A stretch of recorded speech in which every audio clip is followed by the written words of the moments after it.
fuselage. The piece includes 2 small windows built for sending and receiving radio signals. Sir Arnold Hall and his team inspect the wreckage at Farnborough and immediately find what they're looking for. A rivet hole in the corner of one of the windows shows a tiny crack. When they put the piece together with the rest of the wreckage, they find that all the cracks run back to this point.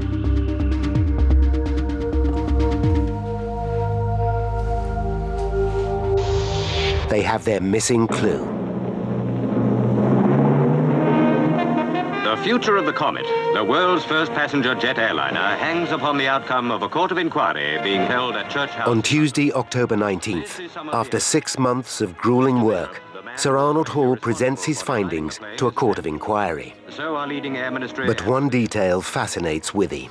In 1954, the techniques for analyzing metal fatigue were crude.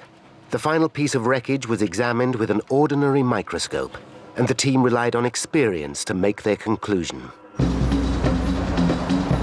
Today, London's Science Museum safeguards the crucial piece of wreckage.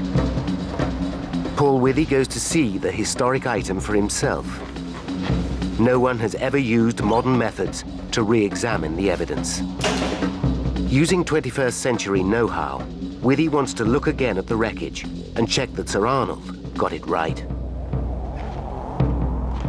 In order to preserve the damaged section, it has been mounted onto a plate. Running from a rivet hole is the crack which, it's believed, started the catastrophe. To examine the damage in more detail, Withy makes an impression of the crucial area using a silicon-based putty.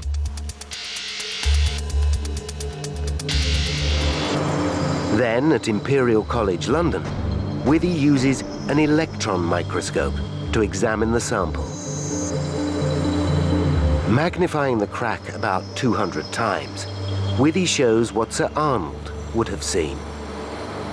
This is the fatigue crack we saw on the Comet skin, and Sir Arnold Hall and his team could see that using their techniques of the day. But zooming in further to 800 times, Withy can see detail that Sir Arnold never could. He finds a tiny manufacturing defect, probably formed when the rivet was punched into the metal. And it was that manufacturing defect that caused this fatigue crack to grow. And it's this image here that shows that Sir Arnold Hall and his team were right. It vindicates them in seeing that it was a fatigue crack, which then grew to failure. 52 years after the most groundbreaking and innovative investigation in aviation history, Paul Withy has conclusive proof that Sir Arnold Hall's results are absolutely right. Now, by rewinding the events leading up to that fateful crash, and by following the evidence uncovered during the investigation, we can reveal how Flight 781 was downed.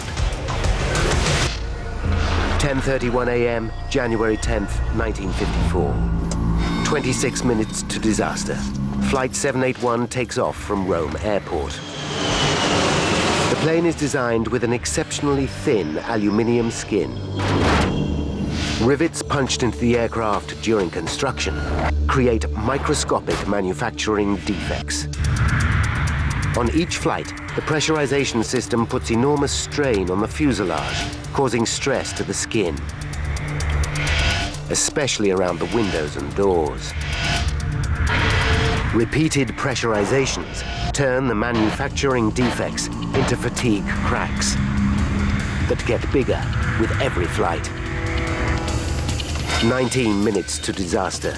Flight 781 climbs to 11,000 meters. As it ascends, the pressure increases and the aircraft's skin becomes more stressed. Would you like some tea, At 10:51 a.m., the Comet's pilot, Captain Gibson, sends a radio message. George Howchick from George York, Peter. 5 seconds to disaster. A fatigue crack reaches 2 centimeters in length, and the aircraft skin rips apart.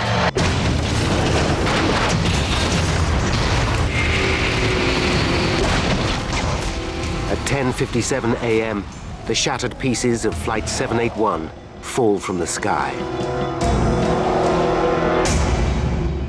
35 people are dead.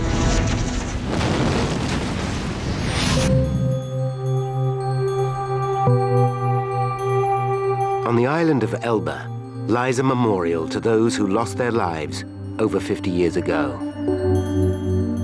The pain of the tragedy will never be forgotten, but the scientific understanding gained during the investigation is comfort to some. I know it gave my mother a great deal of comfort that the test they did on the following the comet crash did save people's lives later. 4 years after the crash, the comet did fly again, but it never achieved the commercial success it once promised. In the interim, American company Boeing developed their own passenger jet and became the dominant force in the world of aviation. The de Havilland Aircraft Company went into decline and were eventually taken over.